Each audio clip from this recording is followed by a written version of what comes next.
బాపట్ల జిల్లా వేటపాలెం మండల ప్రాథమిక ఆరోగ్య కేంద్రంలో ఎక్స్పైరీ మెడిసిన్ కలకలం సృష్టించాయి. పీహెచ్సీలో వైద్యుడిగా బాధ్యతలు నిర్వహిస్తున్న బాలరాజు తనిఖీలో గడువు తీరిన మందులు బయటపడ్డాయి. ఈ తనిఖీలో గర్భిణీ స్త్రీలకు పరీక్షలు చేసే కిట్లు, చిన్నపిల్లలకు అందించే మందులు, షుగర్ పేషెంట్స్ కు అందించే మందులు గడువు తీరినట్లుగా గుర్తించారు. దీంతో అధికారి ఉన్నతాధికారులకు సమాచారం అందించారు. అయితే గత కొంతకాలంగా ఇదే పీహెచ్సీలో పనిచేస్తున్న ఫార్మసిస్టుకు వైద్యుడికి మధ్య ఘర్షణ చోటు చేసుకోవడంతో ఈ వ్యవహారం వెలుగులోకి వచ్చింది.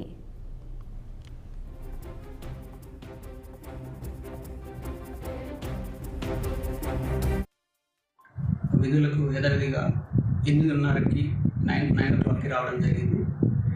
రాగానే ఫార్మసీకి సంబంధించిన స్టోర్ని విజిట్ చేయడం జరిగింది. ఆ విజిట్ చేసినప్పుడు ఎవరు లేరు, అక్కడ ఫార్మసిస్ట్ కానీ ఎవరు లేరు. సో నేను యథావిధిగా అంటే నాకు హాబీ అంటే మార్నింగ్ హాస్పిటల్కి రాగానే ఏమేమి ఎక్స్పైరీ డ్రగ్స్ ఉన్నాయి, ఏంటి ప్రజలకు ఎలా ఇస్తున్నారు ఏంటి అనేది నేను చెక్ చేస్తూ ఉంటాను. అలా చెక్ చేస్తూ చాలాసార్లు కూడా ఎక్స్పైరీ మెడికేషన్ పట్టుకోవడం జరిగింది. అలానే నా దగ్గర ఫొటోస్ కూడా ఉన్నాయి.